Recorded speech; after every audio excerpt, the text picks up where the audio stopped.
Guys, what is up? We got another one. Here. Another video for y'all. And this time I'm gonna just talk about why I'm gonna stick with the Red Magic 5G over this S20 Ultra. Both phones are great. Both phones are awesome. Both phones are great looking phones. I honestly like this. The way it looks, and even with a case, you put a black case on this, it's gonna look beautiful. I currently have this OtterBox style case, which I'm not a big fan of. It's the only one I could find around here. It's kind of like an OtterBox Defender or something like that, case, commuter, something. And because of another piece right here with this, then you put it in there, whatever. Just took it out. But it's a little bit too bulky for my taste. I don't like bulky cases, but it's all I could find, so I bought it to protect the phone because I'm super anal about phones. I like to take care of them because most of the time I resell them, so that's why. Anyways, I'm sure everybody's like that. So yeah, I'm gonna talk about why I'm gonna stick with the Red Magic. Red Magic. So first off, I mean it's kind of like an unfair battle, I think, for the S20 Ultra because I was waiting for the Red Magic 5G for a very long time.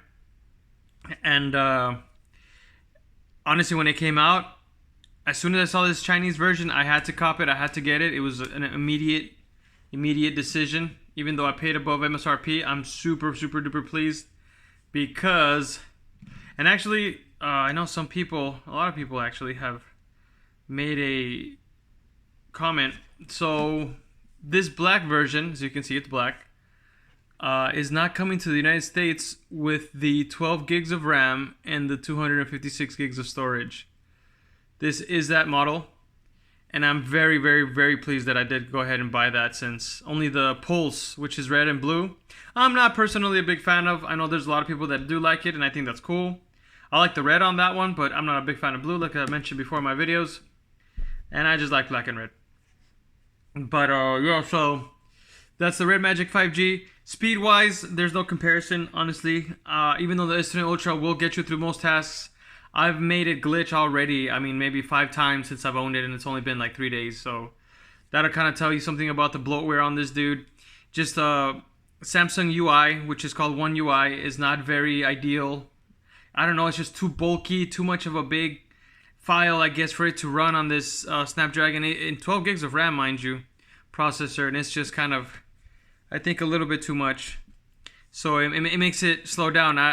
The way I made it slow down was actually last night. I was downloading a lot of things off of Amazon Prime, and it wasn't Amazon Prime, or was it? Yeah, it was Amazon Prime. Or no, Disney Plus. I'm sorry, Disney Plus.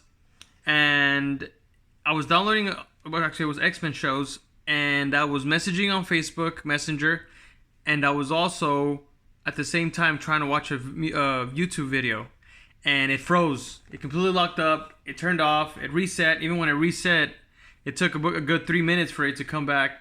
And when it was back, it was not running as good as it should be. I mean, mind you, it did go back to downloading the X-Men shows I was downloading off of Disney, but it was just not, you know what I mean? It was just struggling. It was struggling bad. For 12 gigs of RAM, I think that's unacceptable personally, but yeah, that's kind of crazy. With the Red Magic 5G, I've had this for almost 2 weeks.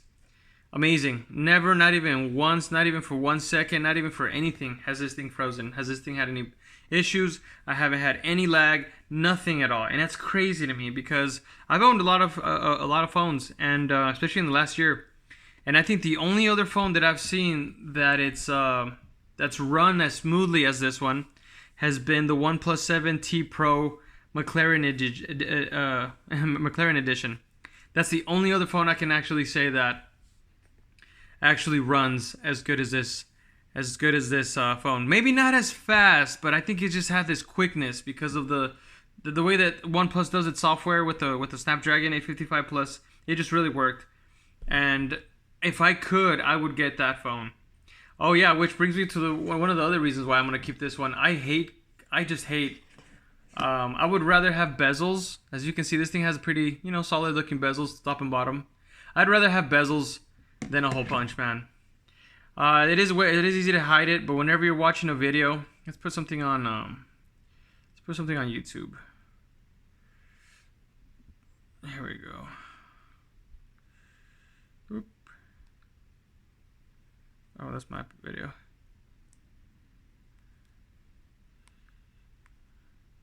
Why don't we put something on YouTube real quick? Anything? Something cool. Okay, here we go. OnePlus 8 plus iPhone 11. You can see it right there. And to some of you guys, maybe it's not a big deal. Obviously, in this situation, if the bezels are there, you can't see it. But to me, it's just like, I can't ignore it. You know, it's like a bug on the screen. You know how you guys, if you get a bug on your TV screen, you just kind of like, you have to get up and shoo it away, otherwise it's gonna bother you. That's the way I see this thing.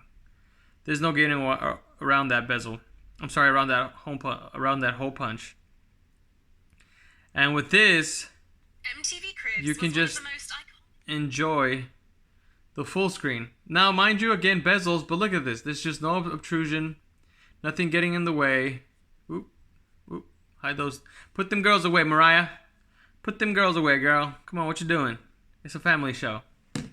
But yeah, anyways, that's one of the things, one of my gripes about it. Probably the biggest one, honestly. OnePlus 7T Pro, I'd rather have that because it has no bezel. And I love it. I love that it has no bezel. I'm sorry, no bezel, no hole punch. But yeah, now again, so far the interface, I am looking forward to the global ROM, which Red Magic has already said that it's going to be releasing next month. And it'll be fun. You know, it's very easy to flash it, as you guys know. You just kind of download the file onto the phone, and then you just update it to that file, and you get all the stuff that global phones have. So that'll be cool. So I'm excited for that. I wish I had a drawer again. Nubia Launcher, I'm still not able to run it. But apparently when you get the global one, you are able to change that. So we'll see. It'll be fun. I actually have right here this Telegram, Nubia ZTE Red Magic, 52 members. All these guys, all they do is talk about developer stuff, and I don't even know what it is. But the guy who sold me the phone put me on this messenger thing so that I could download, what was it? Different things. I'm still not able to get Netflix on it or Disney Plus. But that's why I have my S20 Ultra, and that's why I was downloading the shows yesterday. So yeah, that's why I'm going to be keeping the ZTE Nubia Red Magic 5G. The battery's not as good. S20 Ultra's battery is better right now. I have noticed that difference. Smooth wise, I'm running this at 90 Hertz for the battery purpose. Now you might think 4,500 milliamp hours should be more than enough. You know what? For a full day's use, yes it is. 90 Hertz, it's actually pretty good. But I game a lot on this dude, man. I game all the time. PUBG. I have several different games. Tap Music 3D. I play a lot of pool too. Play some Call of Duty every now and again. I'm starting to get into Mobile Legends.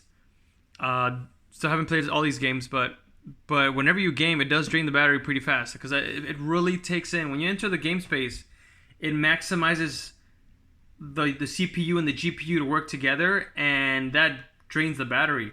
Now, granted, it's only ran hot a couple of times where it actually heats up, and I've only noticed the fan having to kick on maybe about 4 or 5 times in 25 times I've played. And this is over continuous usage. This is after like 2.5 hours of continuous playing time. That's when the fan will start kicking on. And I'm running PUBG at max settings. So keep that in mind. I'm running it all the way as high as you can. Now, I don't have it at Ultra HD graphics because this is only a 1080p HD screen. So yeah. Now the S20 Ultra is running at 1080p at this moment because of the 120 Hz refresh rate. And so I do like the smoothness on the on the S20 Ultra. I do like that a lot. There are some things I like about the S20 Ultra. Don't get me wrong.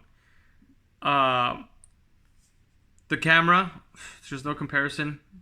Did I do a comparison between the two? I think I did on the last video.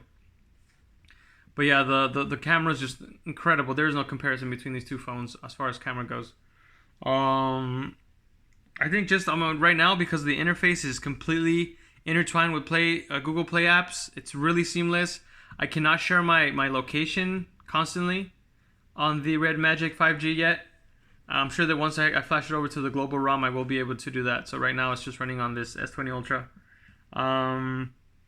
Everything else is pretty good. I mean, as far as gaming, I have gamed on this a little bit, not a lot. I did use it for PUBG just to do comparison, and it ran well. It was good.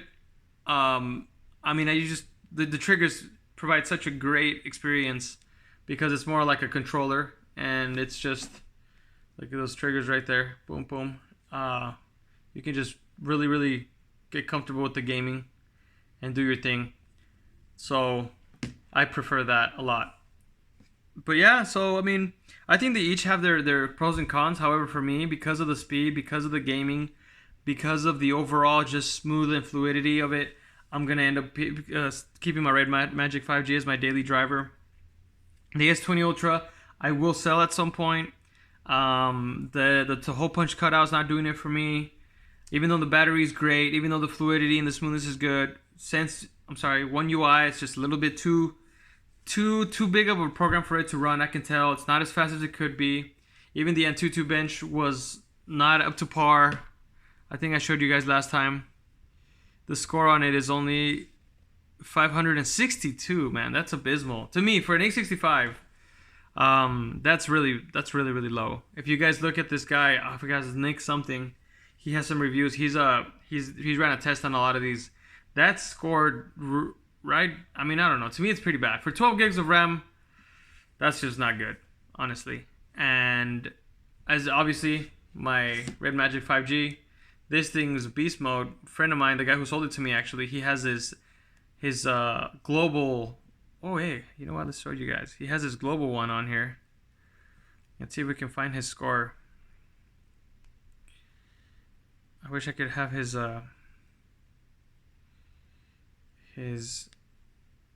thing, man, but there's been so many pictures. He had his picture uploaded on here on his Antutu score. He just got his about 2 days ago, his global. He has the Pulse edition, the red and blue. But it's gonna take too long to search it right now. But anyways, yeah, he had his score up here. I think he got a 609,000 on his 12 gigs of RAM, same as mine, just different color. So that's pretty good. I mean, that's just awesome. I think that it's kind of unfair for the reviewers now on YouTube to run on Antutu scores with the 8 GB version, because that's not really the Nubia, you know? I mean, Nubia comes with the 12 gigs of RAM. The S20 Ultra, I mean, actually all the S20s come with 12 gigs of RAM, so I just think you gotta compare the two head to head if you want to do that. As far as just ease of use, you know, I think the Nubia is just getting it done right now. It's been a really good experience. I haven't had any issues. The things are good.